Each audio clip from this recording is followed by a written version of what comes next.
Kapidongski TV. Andan din po si Kapidongski. Taga ano si Kapidongski, taga Padada yan eh. Nabudunsor, Kapidongski. Kapidongski, shout out. Kumpirmado, kay Edo inlove na ng tuluyan sa kanyang BB girl Vency.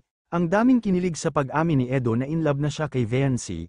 Mapagpalang araw mga idol, please like this video at paunawa tapusin muna ang buong video na ito at unawain ang nilalaman ng buong video at bago magkomento. Daghang salamat sa walang sawang pagsuporta ninyo sa ama ng Kalingap Kuya Val Santos Matubang at kay Kalingap Rob at shout out sa lahat ng mga viewers sa aking munting channel ang Bisayang Taga Davao Kapidongski TV. Shout out Mommy Lydia Nabida, salamat ng marami sa inyong pagtulong sa amin.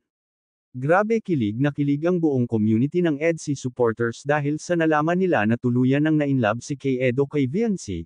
Mahuhulog talaga ang loob mo kapag sa isang tao kapag ang ugali ay super bait, hindi lang maganda sa panlabas pati rin sa panloob, talagang may inlove ka talaga sa isang tao, at ito nga tuluyan ng na-inlove si kay Edo at binuking pa ni Vasam ang nararamdaman ni kay Edo kay BB Vency. I-vlog ko si Biancy po mga kaibig. Gusto niyo i-vlog ko si Biancy? Na parang nakapang model, ha? Tapos maglakad siyang gayaan, pakimbot-kimbot. Naku, baka si Edo lalo ma-inlove. Naku, baka si Edo lalo ma-inlove. Naku, baka si Edo lalo ma-inlove. Salamat na lang po na si Edo po hindi napunta kay Erika. Kung nagkataon, kawawa si Edo mga kaibigan. Oh, kawawa si Edo talaga. Salamat na lang po at si Edo Poy na kay Biancy ngayon. Salamat na lang, no? Napakabuti ni Lord sa atin. Ha? Naku po, Kuya Val naman binuking si Edo na mas lalong ma-inlove si Edo kay Vency. Ayon nga sabi ni VSM, ang ganda talaga ni Vency, maganda ang katawan, matangkad, pati buhok raw ni Vency, wala sa kalingkingan ang beauty ni Erika kesa kay BB Vency.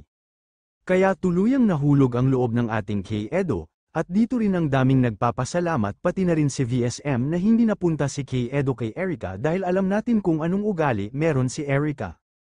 May tao talaga tadhana sa iyo ang Panginoon, nasaktan ka man noong una pero may tao talaga na ibigay sa iyo ang Panginoon at magiging compatible sa iyo. Good luck EDC kung ano man ang namagitan sa inyo ni kay Edo, we're happy both of you, basta ipapakita nyo lang ang tunay na kayo at huwag plastic dahil kapag ipakita mo ang tunay na ugali mo, smooth ang daloy ng buhay. Kayo mga idol, anong masasabi ninyo sa video na ito? Comment down below at ating pag-usapan. God bless mga idol.